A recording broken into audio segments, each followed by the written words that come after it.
بيقول لهم في الوقت ده من حوالي 3 سنين او 4 سنين، بيقول لهم انه احنا في مصر بنفكر نروح للسيارات الكهربائيه. فكان ردهم عليه ايه في المانيا؟ انه لا لسه مش وقتها دلوقتي، يعني بلاش وكده. فلما تقصينا عن الكلمه دي ليه اتقالت عرفنا السبب. ايه السبب؟ انه في احد مصانع شركه فولكس واجن واحد من العاملين العمال بيشتغل في عربيه كهرباء وكانت نموذج تجريبي وتوفى، وتم تأجيل العمل في السيارات الكهربية 5 سنوات إلى أن يتم تدريب السادة المهنيين. عشان كده ألمانيا برغم إن هي المعلم الرئيسي للصينيين، ألمانيا هي المدرسة الأساسية للجماعة الصينيين، وهم بيعترفوا بكده على فكرة. يعني تروح تتكلم مع أي واحد صيني يقول لك إحنا المدرسة الأساسية اللي علمتنا هي ألمانيا. برغم ذلك ألمانيا جت متأخرة عن الصين في صناعة السيارات الكهربية 5 سنوات بسبب الحادث ده. فاحنا في مصر عايزين بقى ايه؟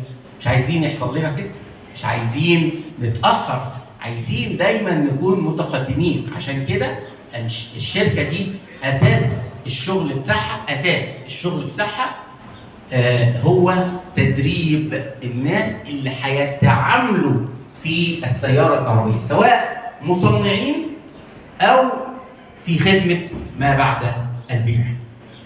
ده العامل الأول. العامل الثاني الحقيقة هو إنه نساعد في الأبحاث القائمة في الجامعات والمعاهد البحثية والشراكة معهم في رفع الوعي عموما في المجتمع المصري، عشان خاطر نعرف الناس ايه هي العربيه الكهرباء وايه هي الافضل ليهم. هل هو افضل ان هو يبيع العربيه اللي معاه ويشتري عربيه كهرباء، ولا الافضل زي ما الدكتور عصام تفضل كده ان هو يحول العربيه اللي معاه بدل ما تشتغل بالطاقه العاديه تشتغل بالطاقه الكهربائيه. ده المسار الثاني. المسار الثالث والاخير هو البحث العلمي، وداخلين برضو كشركه اوتوترونكس في هذا المجال، انه احنا هنبقى عاملين بروتوكولات تعاون كتيره مع المعاهد البحثيه، وان شاء الله باذن الله هيكون في مخرج قريب جدا من هذه الشركه. بشكركم شكرا جزيلا لحسن استماعكم، وان شاء الله نلقاكم على خير باذن الله تعالى في لقاءات اخرى كثيره. شكرا جزيلا. شكرا جزيلا سعاده الاستاذ الدكتور ابراهيم عمان. هو الحقيقه طبعا كان بعض الساده الافاضل الحاضرين كان نوه ان هو يكون عنده سؤال او اسئله. هنعطي فرصه بس 10 دقائق للاسئله، واللي عنده سؤال يتفضل. كان الدكتور حسنين زميلنا في الكليه عايز يسال الدكتور ابراهيم سؤال، فحضرتك اتفضل. السلام عليكم. بس عندي سؤالين بس. اتفضل. شكرا جزيلا دكتور. عندي سؤالين. السؤال الاولاني اللايف تايم بتاع البطاريه على اساس ان هو العنصر الاساسي في صناعه السياره. الحاجه الثانيه، السؤال الثاني، انا لمحت في الفيديو ان انت حضرتك مستخدم اندكشن موتور في عمليه توليد الحركه. مش انا.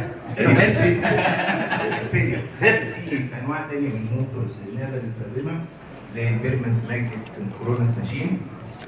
دول سؤالين. حاضر. شكرا جزيلا. شاكرين طبعا لسؤال حضرتك جدا. بالنسبه للعمر الافتراضي للبطاريه، اخر ما توصل اليه احسن شركه في العالم بتنتج بطاريات الليثيوم، وهي شركه صينيه برضه باكد تاني، وصل الى من 8 الى 10 سنوات العمر الافتراضي. وبرغم ذلك لسه لغايه دلوقتي حتى الصينيين اللي نجحوا في البطاريات